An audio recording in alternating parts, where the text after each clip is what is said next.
Hey, good evening, everybody. It's week 5, Eat Clean, Get Lean, and it's a big, big change this week to our program. Let me open up my slideshow, start from the beginning. Here we go. Get rid of that. Hope everyone's having a great week. It's getting a little bit warmer here on the east, excuse me, on the East Coast, and tomorrow is supposed to be in the 80s. So even though it's not officially summer, summer has arrived at the Jersey Shore. Now, if we just get the water to warm up, we'll really be able to have a great time. And the great thing about the summer is we start to get outside a little more. We get a little more vitamin D from the sunshine. We are able to go out and enjoy new foods that are hitting the market because you know things are starting to ripen around here, and we have other wonderful food coming in. We have a farmers market starting in a couple weeks, so things are very much picking up. When they say the official summer starts with Memorial Day weekend, I had 5 returning clients who all walk in this week from Florida, who said uh, they've served their 6 months plus 1 day in Florida to keep themselves as permanent residents in Florida, but now they're back at the Jersey Shore. So a lot of excitement over at KM Fitness this week. And okay, I think I killed enough time with that to try to get everybody in the room. So now we're making a big paradigm shift this week, guys. We're going to be moving more from the eat less, exercise less model into an eat more, exercise more model. And some people get very excited because we start to train a little more aggressively. We've built a tremendous base over the last 4 weeks with the 4 exercises we were doing to really try to get that fatigue. Now we're going to take it up a step. But with this increase in exercise and activity, we have to give our body more fuel. So that's why it's the eat more, exercise more model. And in week 6, I'm going to give you some more options. Some people after this week may want to jump back into an eat less, exercise less model, or in a hybrid where we do sometimes eat less, exercise less, others eat more, exercise more. And even for some people, the dreaded eat less, exercise more model, we may even dip into that a little bit. But that is with my coaching. That's what you're paying me for, right? The 12-week coaching program. So hopefully everyone has been able to utilize their protein powder. I know the people who used it had tremendous success, but let's give a shout out to those people who said, yes, I did use some of the protein powder, but I also had my lunches with protein and fibrous carbohydrates, and I did really well as well. So it's all good. The goal of this whole program is to get people to a situation where you can leave my coaching and still remember what to do. And remember, you'll always have the ability to go back and watch these videos. So if there's any questions or concerns, you know where to look. You also know where to look because you're members of our VIP Facebook page. It's a members only Facebook page. It's a great place for you to be able to get your questions answered anytime. Susan and I usually stop in between clients and we'll check our Facebook page to see if anybody has any questions or concerns. I will tell you, if you call, and a lot of people have tried calling during the day, you notice I don't get back to you right away. It's because if I got one client after another, after another, after another, with just a minute or two break in between clients, I really don't have time to get on the phone and answer questions. However, if someone has a very quick question, I can hit it on Facebook, type out an answer, and be right back to my clients. So let's move on. So this is your brain. That's your hypothalamus, right? The control center of the brain where the weight regulating mechanism is centered. So we have different stresses that enter into our life. We have dieting stresses. We know what happens when you don't eat enough food or you eat too much food. Lack of exercise or too much exercise. Extreme cold or heat. Illness and toxicity. These are all stresses on the body. Also, lack of sleep is a tremendous stress on the body. Now, the brain communicates with everything in the body, right? It is the control center. One of the things it communicates with is the thyroid gland, which produces T4, becomes active T3 in the body. And remember, its target tissue is the mitochondria of your cells in your body. We also have your adrenal glands, okay? which produce all your fight or flight response hormones, right? The things that stir the pot up, get things moving, okay?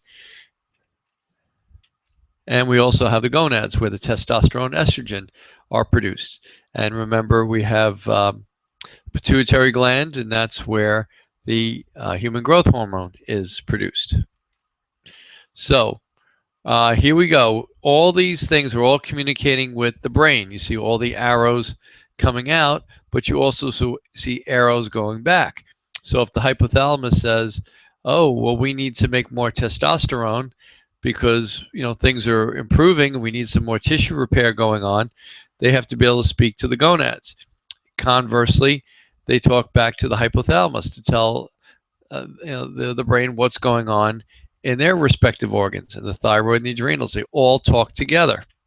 So then we add stress to the equation, and it kind of causes problems. There's good stresses, but then there's also bad stresses, and the body has to learn how to react to these stresses. And it reacts in some very unfavorable ways sometimes when the stress becomes chronic. Remember, we talked about acute stress, which is good because we stimulate that with what? The fight or flight response when we do our burst training exercise. We'll talk a lot about burst training today. Also, when we're doing our exercise, we're getting breathless and burning, right? We're creating a very short-term acute stress in the body, which is good. It's the chronic stress, the highs and the lows of the blood sugar, the lack of sleep, sitting too much, mental and physical and emotional stresses. They really wreak havoc on our body in a chronic form. Okay, so oops, I don't like this slide. Well, let's see if we can make this better. Here we go. So, truth about weight loss. Well, this all goes back to what we've been talking about for weeks. And I'm just doing a little review here. What the experts say: lower your calories, you lose weight, you balance your metabolism. Well, 4 weeks into this, how does it really work? We all know this. First, you balance your metabolism. How do we do that? We get our HEC in check, right? When our HEC's in check and our body doesn't require as much food, we'll naturally lower calories because we have less hunger, less cravings, and higher energies, and that is the way we lose weight. Remember, your body is not a calculator. Your body's a thermostat. It reads the environment in which it's in. I had a very interesting conversation earlier today with a good friend from college, and I was telling her that in our physiology class, we're learning that the nucleus is the brain of the cell, and then in physiology lab, we're learning that no, it's the cell membrane that is actually the brain of the cell, because the cell membrane interprets the environment in which that cell's in, reads the information that's being transmitted to it, and then tells the cell what to do. The nucleus is really like the reproductive center of the cell. Okay, so you can't compare the brain to the reproductive organs, right? Because that's not what runs the system. The brain runs the system. Well, in a cell, the cell membrane runs the systems. So we have our eat less, exercise more model. What does that do? It increases hunger, decreases energy, increases cravings, which will cause a decrease in metabolic rate. We've talked about this. We've seen metabolic rate drop 200 to 800 calories a day, which slows down the whole fat burning process, right? So what happens? We get weight gain and overcompensation. But what's required for lasting weight loss? Lowering the calories and balancing metabolism. How do we achieve both? Well, we either use the exercise less model, eat less, exercise less, or eat more, exercise more. And we've beat this picture to death over the last couple of weeks, but it's always good to review. Okay, so we are moving from the lower left, which is the eat less, exercise less model, because we really put ourselves in a good fat metabolism. We've been able to maintain our lean mass, and now we're going to go after some muscle gain. So we're going to continue to lose stored fat because we put ourselves in a fat burning mode, but now we're going to start to build more tone, more definition, and more lean mass. Lean mass isn't just muscle. Of course, it's bone, it's organ health, it's blood volume, and connective tissue. So here's the plan. We're going to eliminate the eat less, exercise less for this week, and we're going to cycle into an EMEM, which is an eat more, exercise more model for 1 week, and then we may choose to adjust and go back to an ELEL for the next week. We're going to use the AIM process to tweak and adjust the program. So here's the eat more, exercise more nutrition portion. We're still doing a 3, 2, and 2. We're going to do 3 meals per day, which is 3 parts vegetables, 2 parts protein, and 1 part starch. So now, instead of just having the starch in the evening meal, we're going to include it in breakfast, lunch, and dinner. More frequent eating aids recovery from exercise because, again, we're really going to knock up the exercises, right? The 2 is in addition to the 3 meals, we have 2 protein snacks. So we'll get into what those could be. But this is where people said, oh, I'm done with my protein powder. I'm done with my meal replacement shake. I don't need it. No, this is a great time to take just 1 scoop of the protein powder, which should probably be around 23 grams of protein for most of us, and just some water or some almond milk and mix it up, and you can drink that as a protein snack. Or you can have a Quest bar. We've always said Quest bars are acceptable. How do we know a protein is a protein or a food is a protein? If the protein plus the fiber is greater than the fat plus the carbohydrate. So a lot of food bars you see in some of the convenience stores, they do not meet that requirement. They have more fat and more carbohydrate than they have protein and fiber. Now, a couple of things you have to look out for. I really want you to try to continue to avoid the sugar alcohol. People say, oh, the sugar alcohol lowers the net carb impact of the bar. But what do we know about sugar alcohol? It causes a tremendous amount of digestive issues. And people who didn't have a digestive problem before, didn't have gas, didn't have bloating, they start eating these food bars with sugar alcohol in it. And sure enough, they develop, bloating and constipation and gas and all kinds of crazy stuff. So we have to be mindful of that. The other thing we have to look for on those bars is the high fructose corn syrup. We know that high fructose corn syrup disrupts the brain's ability to interpret the leptin levels. And what is leptin again? Leptin is what tells the brain whether it's okay to burn fat or it needs to store fat. It's a hormone that's produced by your fat cells. Okay, so high fructose corn syrup disrupts the brain's ability to interpret the signal from leptin and tends to make you store more fat than burn. So we have to watch the bars. Okay, for most of us, we're going to be between 20 grams to 50 grams of protein. I'm going to be a little more higher towards the 50 gram. Some of my clients whose lean mass is closer to 100 pounds, they're going to be a little closer to the 20 grams. And again, if we run into questions, you make sure you get in touch with me. 2 is 2 times the starch, is starch at the first meal after intense exercise. So if you had a real heavy exercise program in the morning, your next meal would be lunch. So we got to make sure you have starch at that meal. And that's going to help to increase in recovery and helps you gain muscle. Okay, your body is in a situation now where it can utilize the starch to help the muscle grow. Okay, your body is very receptive to glucose after a workout. Okay, so some people lost a significant amount of weight, but they're still not close to their goal weight. And you might say, okay, Mike, I really still want to stay in that fat burning mode. Well, let's give me this week for the EM model.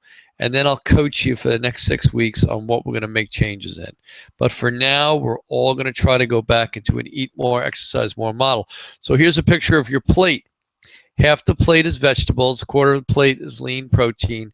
And you can see we've significantly increased the amount of starch and or fat in our meals. Okay. But again, this is to accommodate for the increase in exercise. Okay. Now, this is a tough one because this is really where people are going to ramp it up. We were walking 7 days a week for an hour, and we were doing 2 workouts a week, and that was it. And now we're really, really raising the bar. The 3-2-2 in this one is 3 traditional weight training workouts. So we're going to go back to those 4 exercises, the 4 sets of 10 using a 10 RM. 10 RM means that it's a weight that you can lift approximately 10 times before you start to hit muscle failure. Now, we could be a little flexible on that. We certainly want at least 8, but no more than 12, because if we do that on those 3 traditional workout days, we know we're going to bring the body to temporary muscle failure. But now we're going to start to add in things on other days. If you scroll down, you see 2 is short, intense interval or metabolic conditioning. And that's where the videos that we have in the program are going to start to be utilized. You're going to follow the videos. Now you have a couple options here. The short, intense interval could be your burst training on the elliptical or on the stationary bike, okay? And that's, we have, like I said, we have videos on that. We're going to make sure everybody has the videos. Everyone on the call should have access to the RX Studio. And if you do, there's probably about 40 different exercise videos with metabolic conditioning, and there's also my burst training videos. But moreover, what I'm going to do is I'm going to make sure that everybody tonight at the end of this call has my explanation of burst training and my demonstration video on how to do burst training. Burst training is really, really important. Burst training is where you're going as hard as you can, as fast as you can for 10 to 12 seconds. It's not a sprint, it's a burst. A sprint, you could probably sprint for about 20 to 30 seconds before you start getting tired. A burst is, I'm running out of a burning building with a monster chasing me. That's how intense it is.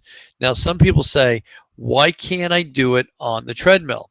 The answer to that is very simple. You can't adjust the speed fast enough on a treadmill to get that fight or flight response that you're looking for. You need to go, for example, from going at, excuse me, going at say 3 to 4 miles an hour to probably 8 to 10 miles an hour. And those are just rough numbers. So don't get on a treadmill and try to do 10 miles an hour and you go flying off because Mike said so.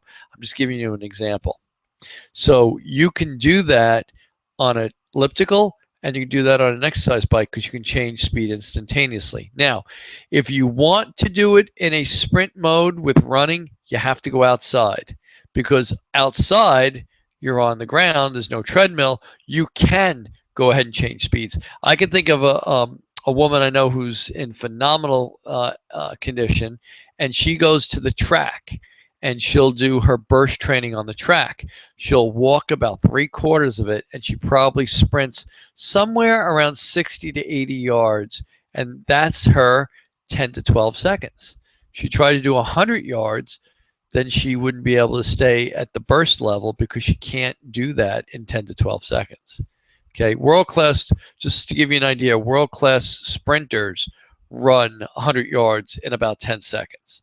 So if you and I try to run 100 yards, we're not going to do it in 10 seconds. And we really want to try to stay to that 10 to 12 second all-out burst if we can. The reason we're doing that is to burn fat. The metabolic conditioning is, we have, like I said, we have about 40 videos. So we're going to follow along with our fitness model, and Susan and I doing voiceover. Very, very simple to do. Okay. And then we're going to continue with the walking at least 2 days a week. So what does it look like? It looks like we're exercising 7 days a week this week. That's pretty accurate. So we're going to do 3 traditional weight training workouts, which you'll see in a minute. Let me just skip through this here. Here we go. So these are your traditional workouts. You're still starting with your push-up. Then you're going to do an overhead press. Then you're going to do a squat, and you're going to do a row. Now, again, we've talked about this. You know, instead of doing a push-up, can I do a bench press? Absolutely. Can I do a pec deck? Yes. Instead of doing an overhead press, can I use one of the machines at the gym? Yes. Can I do high pulls instead of an overhead press? Certainly. Can I do lateral raises? You got it. Perfect. Okay, squats. Can I do it on a machine? Yes. Can I do a hack squat? Yes. Can I do squats with a dumbbell? Yes. Can I do step-ups instead? Sure. But we really want to try to use weight in our hands when doing these things, because we want to try to bring that muscle to temporary muscle failure. And then you see the next picture is someone doing a row. Can I do a lat pull down? Yes. Can I do single arm rows on a bench? Yes. Okay, we have all these exercise videos all in place for you. Okay, so remember the AIM process. We assess. What are we assessing? Hunger, energy, and cravings. and shape. Now, again, we should all be using Jade's shape calculator, okay? And everybody has the metabolic effect address for that, the web address to plug that data in, and it'll give you your waist to hip ratio, it'll give you your chest to waist ratio, and it'll give you your percent body fat. These are the things we're assessing, investigating what's happening. Are we losing weight? Are we gaining weight? Are we losing inches? You know, what's happening to our percent body fat, and modify. What do we need to do to make more change? Again, we're still looking at hunger, energy, and cravings. Everything still applies. Hunger and craving should be less than 5. Energy should be 6 or more. Again, what are we assessing? Is your heck in check? Body composition, what's your percent body fat? Some people are doing blood work for labs. Now the 4 scenarios. The 4 scenarios will start to make a whole lot more sense now that we have something to cut back on or something to add. The first 4 weeks, a lot of you heard me say, you know, add fat, take out carbohydrate. You know, you're like, well, wait a minute, we're not eating all that. Well, now we are. So now it'll make a whole lot more sense. And you know what, guys? When I do this program again next time, I'm going to pull out the 4 scenarios for the first 4 weeks. I think it caused more confusion than anything. But tonight, it'll start to make more sense. And again, what are we modifying? Protein, fiber, and water to control heck. Carbs and fats adjusted for weight loss. So how do we get our heck in check? Well, it's the same thing. Add protein, fiber, and water to the meal. Make sure it's adequate sources. That doesn't work. We add fat to the meal. So now you add your almonds, you add your avocado, you add your salad dressing. That doesn't work. Take the fat out, add starch. So now you're adding 3 bites of potato, brown rice, quinoa, oatmeal, sweet potato, so forth. That doesn't work. Let's add the fat and the carbohydrate back into the meal. If that's not work, we'll make sure we're eating our snacks. A lot of people aren't going to add the snacks in like we're telling you to. And it's going to cause them to eat more at nighttime. And they'll compulsively eat. So we call the snacks the kind of the, how do I want to say it? It's preemptive eating. There you go. That's the word I was looking for. You're eating the right food now so you don't eat the wrong food later. Okay, and there's your address for your body shape calculator. Susan sends this out every week in your pre-conference or pre-call information. So everyone should have that. Everybody knows where their measuring points are for men and women. Okay, so now if we're having problems when we're not losing weight, we're not losing inches, the first thing we should address is start cutting back on some of the starch. Remember, I'm letting you add starch in for breakfast, lunch, and dinner, and we're actually doubling up on the starch after an intense workout. So if you find that, oh boy, man, I'm getting a lot stronger, but I'm looking at the scale, numbers are going up, the clothes are getting a little tighter, and my percent body fat's going up, well, maybe we added too much starch back in. So let's start cutting back on the starch at each meal. Instead of 6 or 7 or 8 bites, maybe we should stay more like 3 bites or a half a cup. Okay, if that's not working, we're going to start to add all your starch intake to 1 meal only. We're going to go back to what we were doing last week. Now, a lot of times, I'll say this in later weeks, a lot of times people do better if they add the starch to the evening meal because it gets your blood sugar stable enough so you can sleep. And remember, we talked a little bit about the importance of sleep. We'll talk more about the importance of sleep as time goes on. Cut back on fat. Well, that just makes sense. Eat less frequently. So instead of having 2 snacks, only have 1 snack. And search for the trigger foods. That's usually, for me, it's peanut butter. So I can't have peanut butter in my program because it causes me to eat compulsively. Also, bread, pasta, cold cereal. These are things that I have to avoid like the plague because these are my strong trigger foods. And then if that's still not working, let's start to get monitoring calories. The whole time we were doing this, we never talked about calories. But if I see someone who's doing really, really well and all of a sudden they're doing really, really bad, we have to start implementing these strategies so that we get you back on track and we get you back on track quickly. Okay, so If your heck is in check and you're losing weight, keep doing what you're doing. Don't change anything. If your heck is in check and you're not losing weight, start cutting back on the starches of the meal. We probably added too much starch back in all at once. That's still not working. We're going to move all the starch to the evening meal. Okay. Cut back on fat. Eat less frequently. Don't have 2 snacks, have 1 snack. Search for those trigger foods and let's start monitoring calories. If your heck is not in check, but you're going to continue to lose weight, people are like, I don't care, I'm losing weight. But what do we know by now after the first 4 weeks? It's not sustainable. Because people, if your heck is not in check, you're hungry, you have high cravings, and your energy is going to drop out, what happens? You don't exercise. Okay. I had a real rough night last night. I didn't sleep real well. So I didn't exercise today. After we're done with this call, I'm going out to walk. So anybody saw that beautiful picture that Susan took of the glimmer glass earlier today? Well, I'll walk past that, but it'll be too dark to see. So I'm glad I saw the picture. But I'm forcing myself to get out of this chair when we're done, and I'm just going to walk, and I'm going to go for an hour walk because I need to do something. I can't not exercise. Now, I was busy at work, and most of you who work with me know I'm on my feet most of the day. It's not the same. It's not the same. You gotta move, and you gotta move consistently and persistently. Okay, heck is not in check, and you're not losing weight. You got to call me at this point because after 4 weeks, if your heck is not in check and you're not losing weight, we need a phone call because we need to sit down and talk.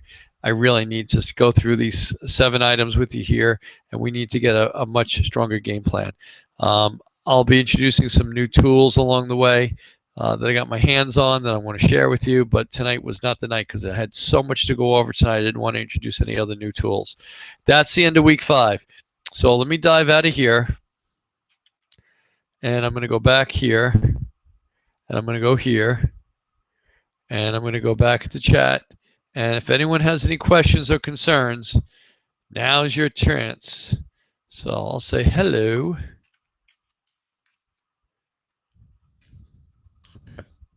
I will be on Facebook. And again, look at the time. It's 8:27. I told you I was going to keep these to a half hour. And so that people would attend, they would listen and engage in questions. So what I'm going to do is this. I'm going to go into Facebook for like 5-10 minutes. And if there's no questions or concerns, I'm going to go for my walk. All right, guys. So this week, you're going to get some emails from me. You're going to get emails on burst training. Look for that first. The webinar I did on burst training, the video I should say, and the performance video, how to do it. We're going to give you the why and we're going to give you the how.